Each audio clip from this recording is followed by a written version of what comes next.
This lecture we are going to talk about the function and the functions inside the C++ programming language. Let's see what is a function, and before going through the function there is something which is called modular programming. And what modular programming means, when you have a program and you are going to divide this program into smaller parts. For example, a program in order to implement a calculator, which there are arithmetic operations such as addition, subtraction, division, multiplication, increment, or whatever.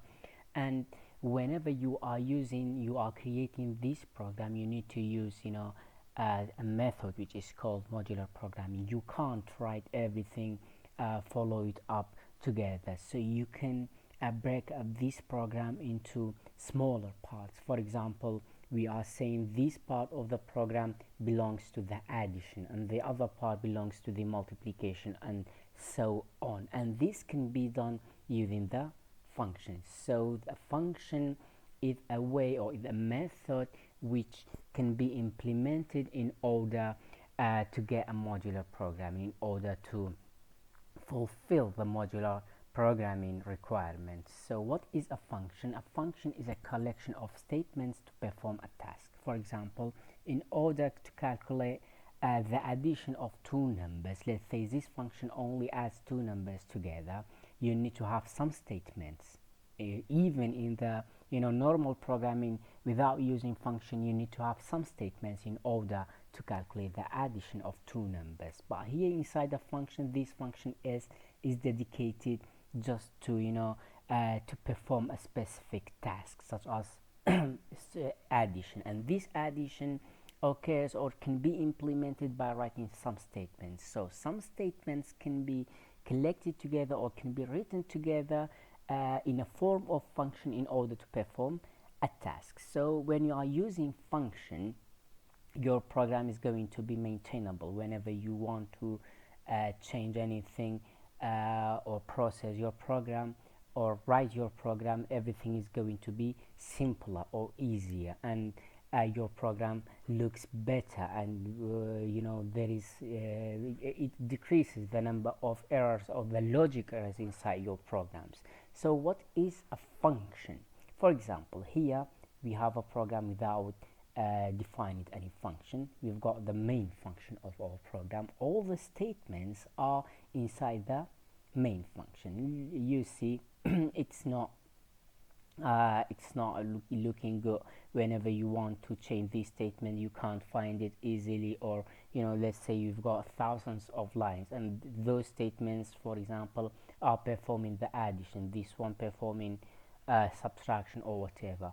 So modular programming is breaking this program into some smaller parts or some smaller functions. Let's say before going to the function, in every single program we need to have the main function, okay? And we are going to break the main function into simpler functions. You say function 2, and the type of the function is void. For example, have those statements, and this one have those statements, and that one have those statements. So in this way we are going to break our main program into simpler programs. So, and those functions can be called anywhere inside the main program. And in C++ programming language, there are two types of function: library function and user defined functions. Library functions are those functions which are provided by the compiler or by the C++ itself, while the user defined functions are those functions which are going to be created by the user. As I mentioned an example before, which was creating a calculator or creating a program in order to perform the calculations, you need to define some functions by yourself, such as addition, subtraction, or multiplication, or whatever you are going to be having inside the calculator.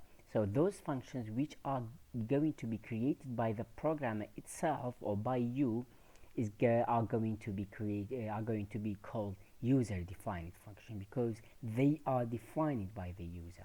While there are some already built functions inside the C++ which can be used directly, and they are called library functions. So the library functions are those functions which are already built in inside the compiler, and whenever you are using those functions, you are not going to see the source code of those functions, because those source codes those functions are composed of some statements, and those statements are called the codes or the source codes of that function. So the user or the programmer can't see, and you don't need to see them, because you need to just call that function in order to calculate something, or to perform something, or to process something. So you don't need to see the source code of them. And in order to use them, in order to use those library functions, you need to just include a header file, as we said. For example, include the directive, compiler directive, and we are going to mention them in some examples. For example, we are going to discuss those functions, those library functions. In order to use the character classification and conversion, you need to include this header. In order to use the math functions, you need to use this header, cmath, and data conversion, this one, time functions, this one. So in order to use any function related to math, you need to include this one in the header of your program. So we know that there are some library functions already built in the C++. For example, this one is a library function which is already created in C++, so you don't need to define that function. Okay, it's not called a user defined function. Why? Because it is a library function which is in the CMath library. For example, when you have an integer value, integer variable which its value is 4, and you are going to apply that function on that variable which is x, so the sqrt is the square root of that variable. So what is going to be the result when you are applying this function on that variable, on that data, on that value? The result is going to be 2, because 2 is the square root of 4. Okay, let's start talking about the math functions. When you want to use the math functions, you need to include this include inside your header. So include CMath. Why? Because this library includes all the math related functions which are already defined in the C++ programming language, and the functions are add abs, which takes the absolute value of an integer, power x y, which returns the x to power y. So if x is 0, y must be a positive integer. If x is negative, y must be an integer. Just the normal power is working.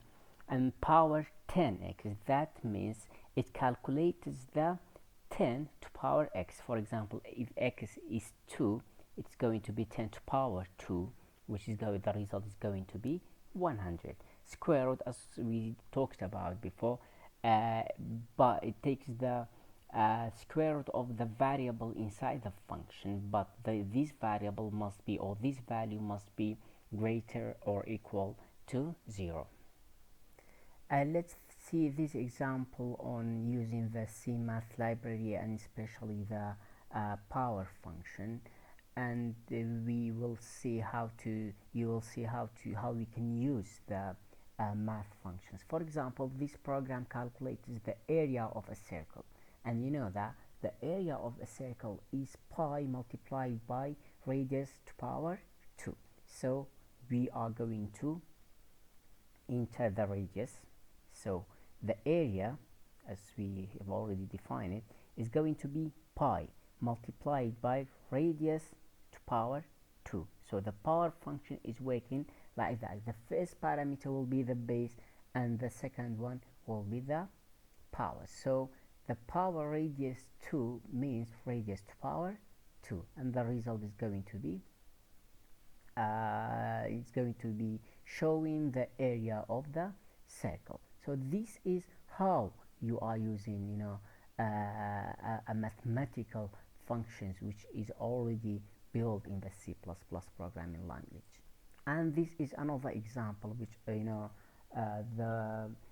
the function of this program is like below, and it says, for example, when we have two numbers and we are going to calculate the square root of the addition of those two numbers. So you can first add them together, or you can add them inside the function. So we are defining the functions and the result.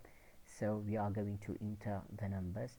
We need to know those numbers that,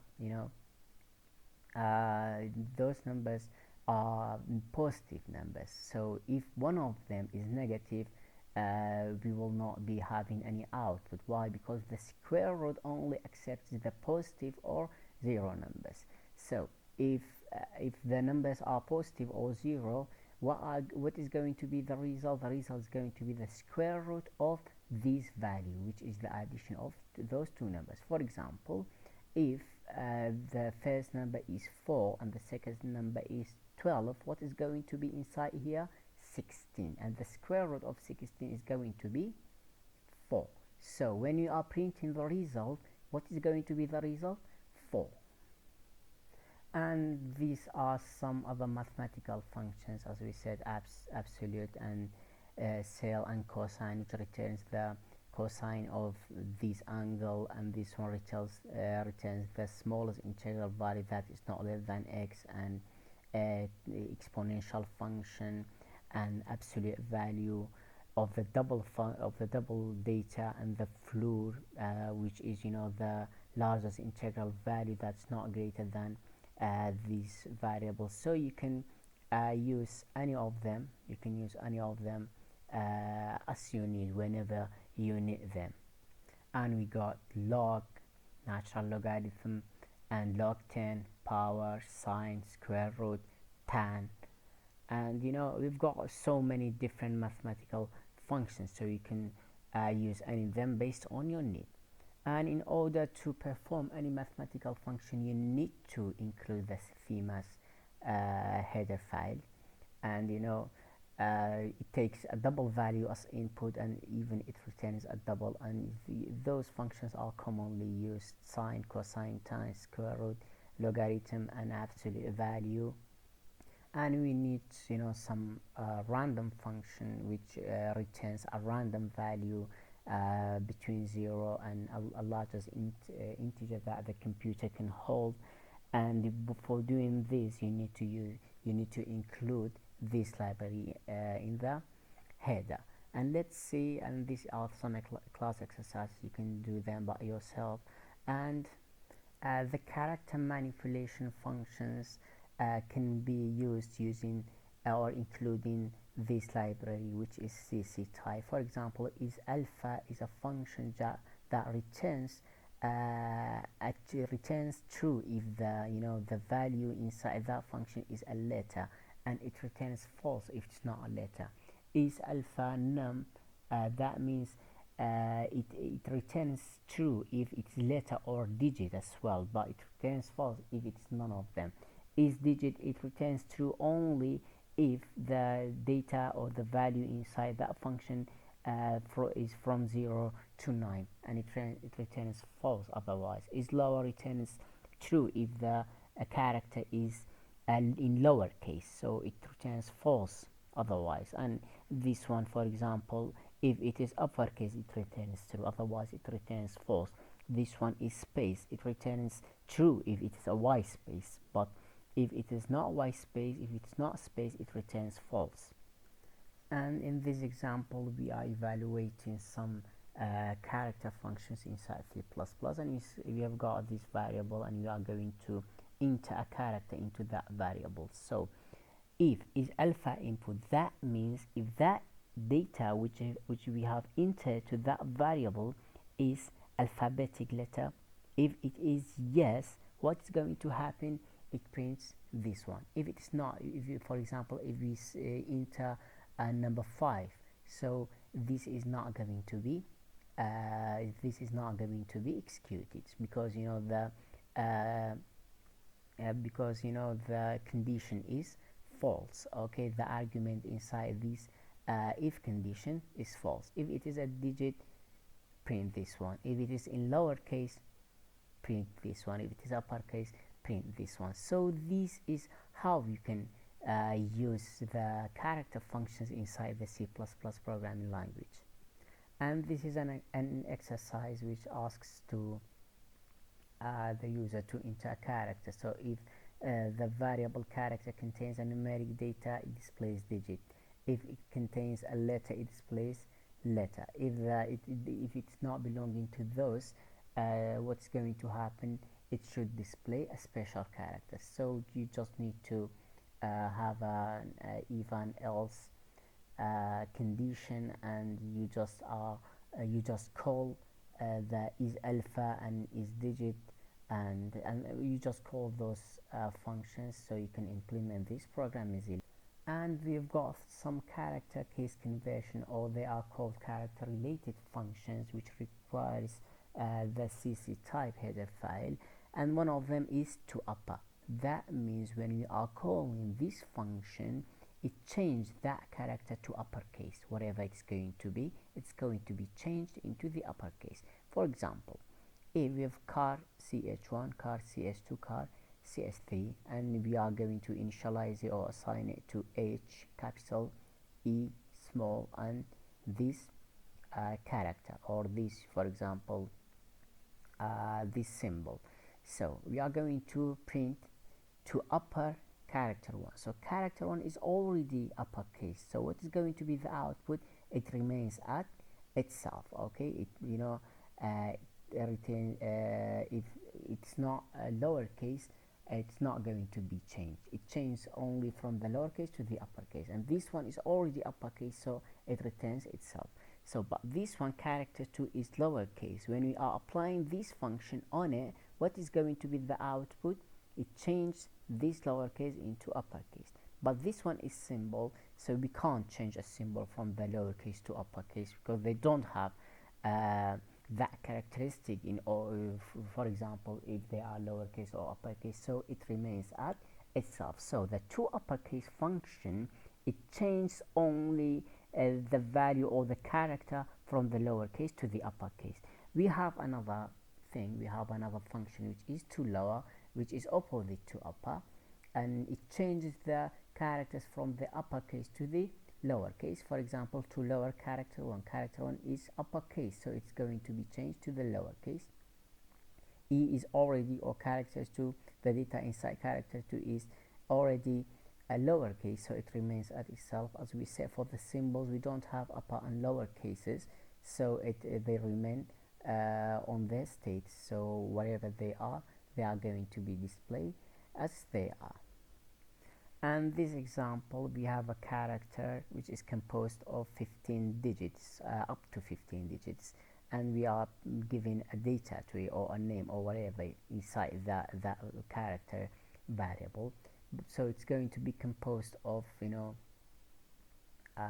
composed of some digits. So we are creating a loop starting from 0, which is going to be the first index of the data inside that input. For example, if we say the data inside it is for example Q1, so the first character is going to be Q, which is in the 0 index. The second one is going to be A, which is in the first index, and second index, and so on, up to the null character, which is at the end of that string of value, and we are going to increment the loop one by one. So we are going to learn this one in the array as well, but the thing is, these characters is going to be assigned to their corresponding uppercase character, and so that means this function changes all the characters from the lowercase to the uppercase. If they are lowercase, they are going to be changed to the uppercase of, or if they are uppercase, if they are already uppercase, they are going to be remained as themselves. And these are some character related functions: to upper, to lower, change the value to uppercase, change the value to lowercase. So this one is upper if is the value inside this argument is uppercase. If it is, it returns true, otherwise it returns false. And for this one and this one as well, and is digit, is punctuation, or whatever.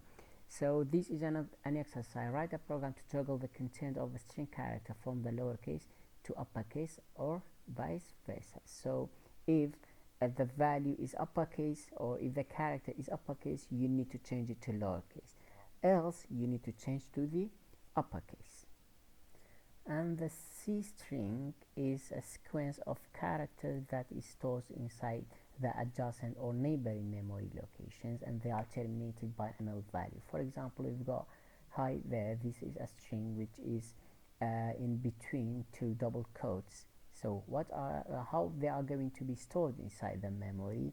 Each character is going to be inside a memory location, and they are going to be adjacent. And at the end of this C string, we need to have a null terminator or a null character which says or which defines or specifies that this string has terminated. And let's see some special things of this C string. And we say there are array of characters, and for example we say constant integer size is 20 char city, and the size of it, or the amount of characters that can be held in this string, is going to be size, which is 20. So we can store up to 20 characters, as well as a null character at the end of the C string. So you can enter the value inside that city using the cin, but whenever you are entering a white space, the value is going to be terminated. You can't add more. In order to solve this one, whenever you want to add white space as well into the C string, we need to use cin.getLine in order to enter a data to it. So let's see this one, which is that variable, that library which is defined, or which is included in order to handle the C string library functions. The library is the C string header, and there are some functions which can be performed on the C string, and and they are having one or more argument or one or more parameter, and those data which can be used as string, it can be a C string name, a literal string, and the pointer to string, which we are going to discuss it later. And this is an example on the functions of the C string, and we know that we need to already include the header file, string length, and a parameter which has only one parameter. That means this function returns the length of that variable, and that variable must be a string. Okay, for example, char city of size, and we say the data inside is going to be this string. So how is the length, or how much is the length of this data? 1 2 3 4 5 6 7 8. So when you are printing this statement, which is applying this function on this variable, what is going to be the result? 8.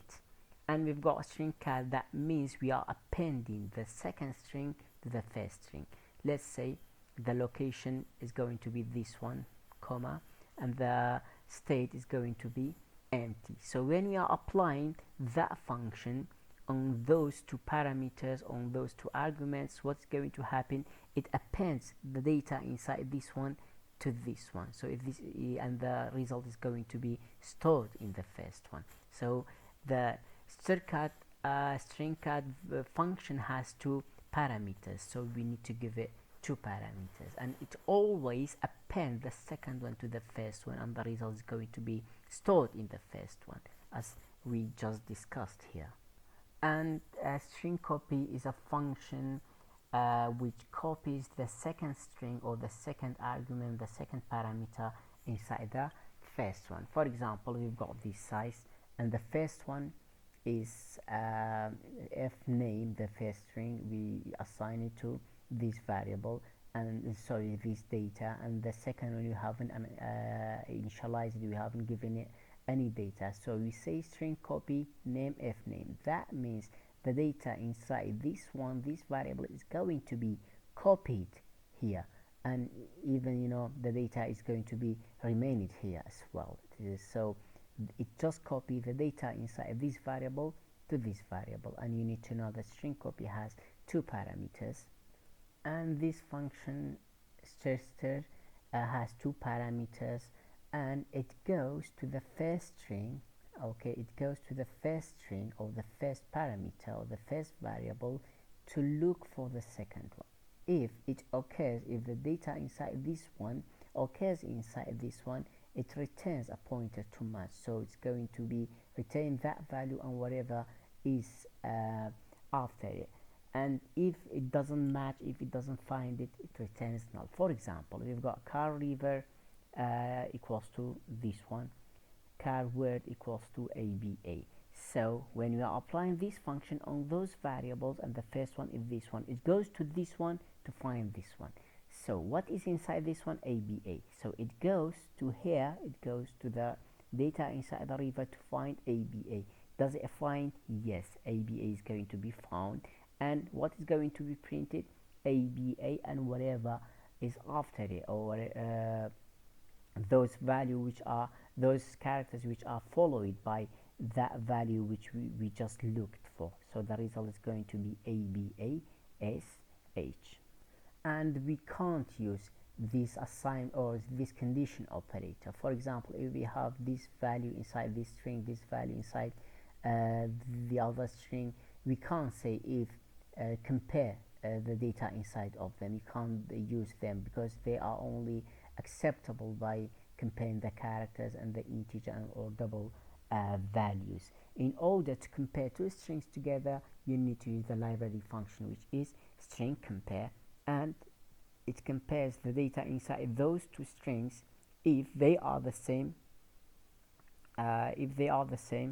Or in the other ways we can compare them, we can say if this condition, the compare, is true, what is going to be the output? The strings are not the same. If it is false, that means the strings are the same. So this is working as this way. You can't use that operator in order to compare two strings while you are comparing them. So this is a string, and those we talked in the previous lectures are are the characters or the integers or those other values. Let's see what is inside this example. We are including our string, and we need to include the C string because we are using those functions which are related to the C string. We have this character and this character, and this is a single character. This is an array of characters which is a string. So we say, is it raining outside? Answer yes or no. So we can use this operator. Why? Because we are checking the condition of a character, not a string. Why? Because the replay is a character. So if it is y, what are we going to do? We are copying this string, which is a literal string, inside this variable. So what is going to be the result? Before you go to the take your garment, so what is going to be printed if the user has entered y? Raincoat is going to be printed. Why? Because we've copied this string inside this string. And these are some other predefined C string functions. For example, string copy, when you have two parameters, it just copy the second string inside the first string, but it doesn't check the first string if it is large enough in order to hold the second one. But when we have the same function, but when we have three parameters, which is the third one is limit, which is safer, it just copies the number of characters which is provided here. So it's going to be an integer value here. It copies up to that number, the same as the string concatenation, which appends a string to another one, or appends the second string to the first string. But in this way, it doesn't check for this one to be large enough or not in order to concatenate this one to it. But when we are saying limit, it just copies the up to this limitation. And we have the other function, string length, with which returns the length of that string, and this string compare, which returns 0, returns false if they are the same. It returns 1 if they are not the same. And this one is also has a limit. It checks up to a limit, and we have got some string to numeric conversion functions and vice versa, which converts a string value to an integer or a numeric value, and or convert the numeric values into string values, and we need to include this in the header. For example, a to I, that means we've got only one string and converts this string into integer. A to L, that means we've got a string, it converts to a long value. A to F, we have a string, it converts to a double value, and you know, in all the three cases, the function returns the value or the numeric value. But in this way, it converts this integer to C string, and the result is going to be inside this variable, and this one specifies the base. For example, if it is decimal, hexadecimal, or whatever. Let's take some examples, and you see, you know, that ATOI converts alphanumeric to integer, ATOL converts alphanumeric to long, ATOF converts a numeric string into a double. So if that string which is going to be converted doesn't have any digit, the result is not going to be defined. So it may return a null, or it may return a 0. So we've got int number, long number, double long L number, double D number. So number is going to be ATOI 57. So what does that mean? That means this is a string, this is a number. Why it's a string? Because it is between two double quotes. So it converts this string into numbers. So you can perform, after performing this, after executing this statement, you can perform any arithmetic operation on this number. This one is going to convert this string into a data type which is long, and this one is going to be converted to a data type which is float or double. And this ITOA converts an integer to an alphanumeric string, and this is the syntax of it, the number and the string, num string, and the base. For example, in order to convert this number 1200 into hexadecimal string, so what is going to happen? We say, for example, we need to define the length of the num string, and this number, the first parameter, which is going to be converted, and we are going to store it in this string. And in which base we are converting? We are converting it in the base 16. That means we are converting this value, which is in decimal, into hexadecimal. It is an integer value. You are going to convert it to hexadecimal, but stored in this num string. So it's going to be stored inside this